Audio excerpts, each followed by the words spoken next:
What's up, guys? Welcome back to Bible Friends English. Today we have another phrasal verb video for you guys. We are going to do 25 English phrasal verbs to describe doing household chores and how to practice them. Love them or hate them, we all have to do chores. We just have a lot of phrasal verbs to describe these chores, doing these chores, because there's verbs that go with all of them, but then we want to emphasize sometimes the actual act of what's happening to the stuff that we're cleaning, and that's when we use the phrasal verbs. Yeah, and I think part of the reason is because, like irregular verbs, we use them so frequently that we can play with these phrasal verbs a little bit more than some of the others that we've talked about. Yeah, more so than just normal verbs. Most of the prepositions that you're going to see today are either up, off, or out. The key to knowing which preposition to use with a phrasal verb, it has to do with just the physical motion that you're going to be doing as you do the chore. Yeah. So if it's to wipe off, that's your key to wipe off is going to be, what are you wiping? Right? We don't really wipe off walls, we wipe off of things because gravity pulls down. If you remember gravity pulls down, it's going to help with a lot of these. So the idea is picture the image of the action in your head. This is a good thing to use. Total physical response. It's a good thing to actually get your body moving, especially with these phrasal verbs, because it can help you make sure that you say the right preposition to go with them. Your homework for this video is, as you are doing things this week, as you're doing some random chores around the house, I want you to think about which phrasals you are actually performing. And try to say them out loud while you're doing it. It's a good thing to pair the voice with the action of actually doing it. Let's get to it. All right, so the first one is to pick up or to clean up. Man, we have kids, if you haven't already known that. We have kids, and we have to pick up lots of their toys. It's their responsibility to pick up their toys too, but sometimes we also still have to pick up toys. So we use pick up specifically for the action of reaching down and picking something up, usually something that's below your waist. So you pick up a box from the floor, you can pick up kids from the store, something like that. So just know that it's got different meanings outside of these chores. Actually, a lot of these do. But if we're thinking about the household chore context, to pick up means something specifically that's below your waist that you're picking up. You can pick something up off of a surface like a table. You can pick that up. However, clean up has got a broader reference. It means basically clean up your mess. Or tidy or tidy something up, like that. Clean up. Those are synonymous.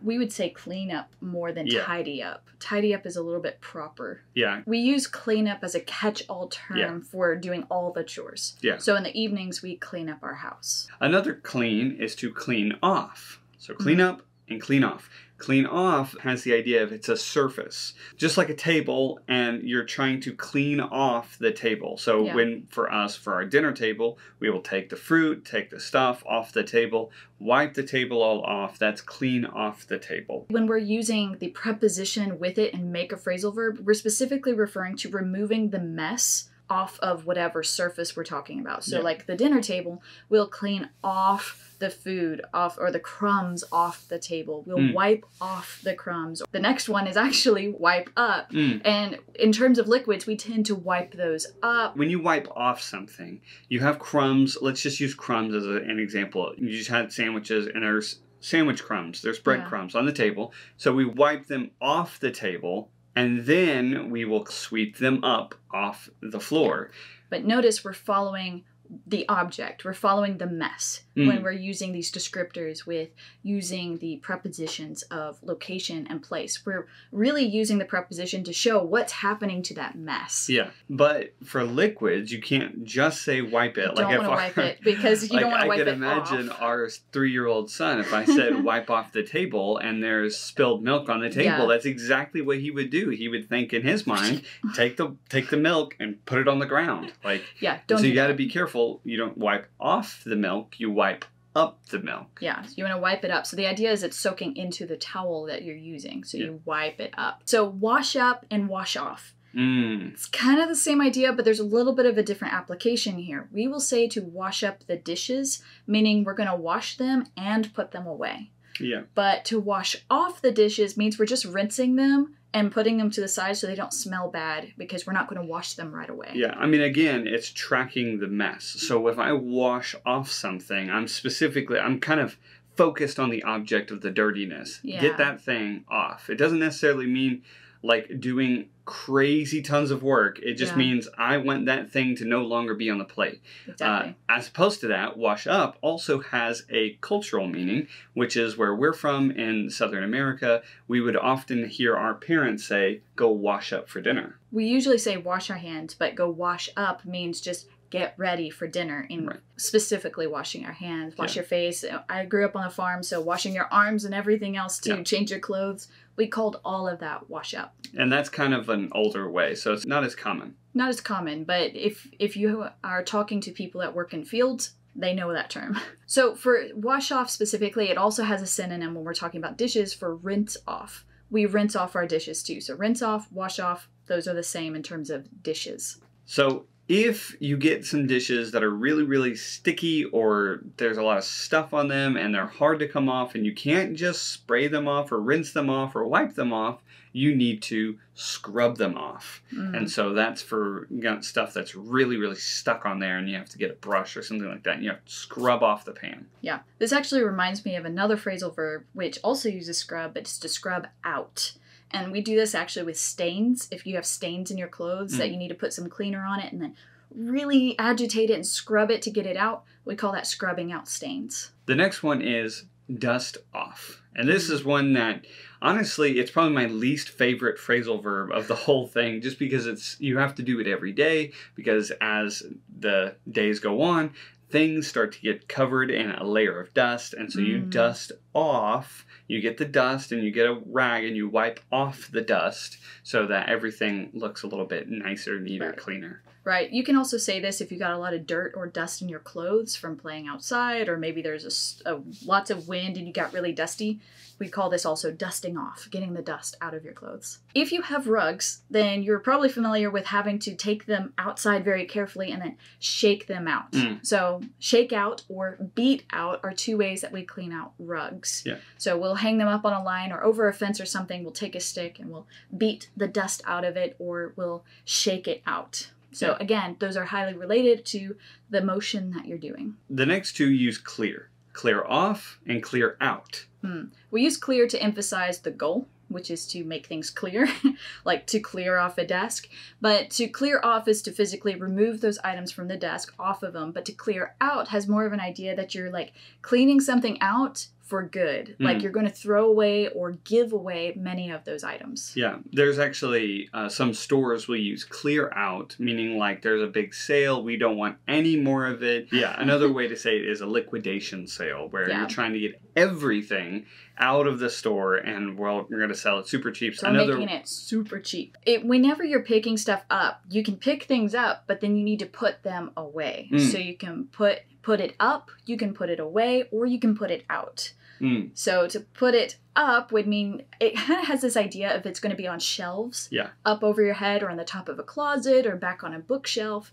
But I mean, you can also say, we say to our kids, put up your toys or clean up your toys. Again, it's that up idea, up off the floor, up off these table surfaces, up out of our sight.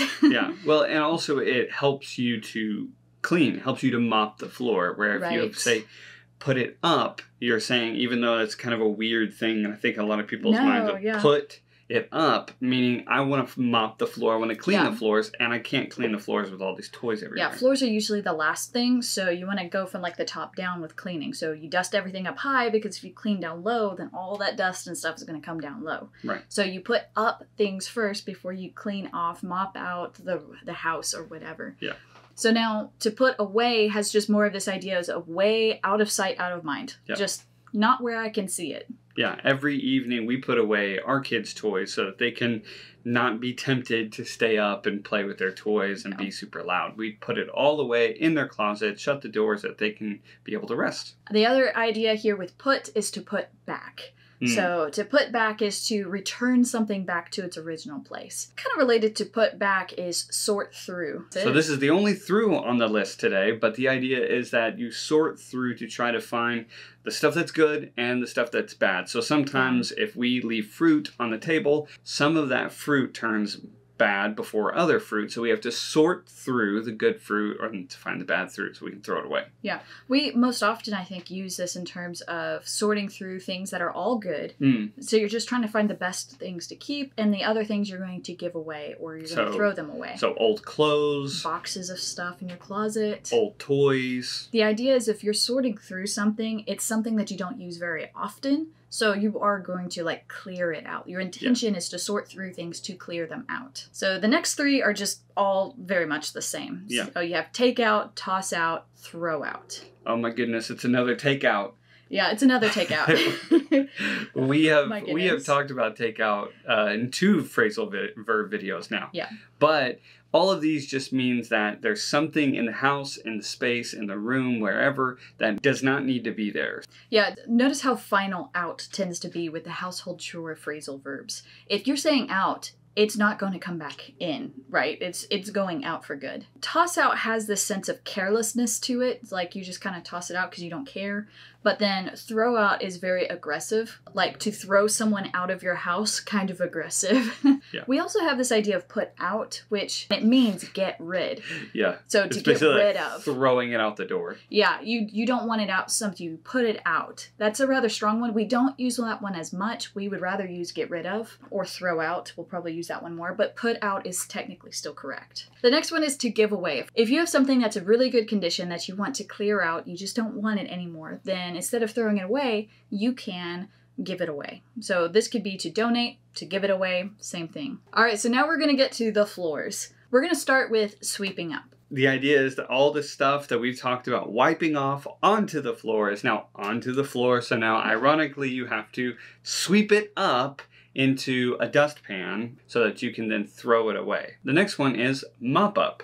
So we have sweep up, and now we have mop up. So this one, just like wiping up something, is going to be like a liquid idea. You are getting liquid, you're putting it all over the floor to clean the floor, but then you're mopping it up. So the idea is your floors are going to be dry afterward, but they're also going to be clean. Along with that is vacuum up. Vacuum up, again, is a very good visual image of there's something in there and you are sucking with the vacuum and that dirt is going up into the vacuum. So that one's pretty easy. Vacuum up. Vacuum up a mess. You vacuum up dog hair, for example. So the last one that we have for you today is to freshen up. And this is very much like cleaning up your house, but very lightly. Just a few little things to do right before somebody comes to your house.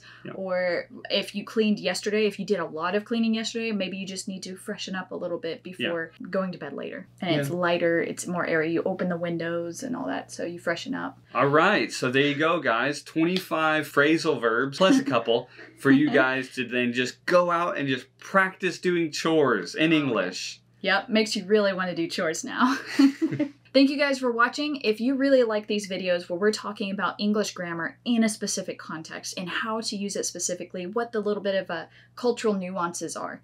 If you really like these videos, then subscribe because that's what we're mainly about. We also do some videos about how to study English more effectively. But for the most part, the gist of our channel is helping you guys be able to use English in an acceptable way right away. Yeah, and so stick around because we're going to post a video later this week about using these phrasal verbs that we talked about today in an actual natural English conversation. All right. That's it for today, guys. Thank you for watching. Bye. Yeah, when I hear vacuum up the floor, I imagine like the whole floor getting like sucked up into the vacuum. Yeah, you don't want to say that.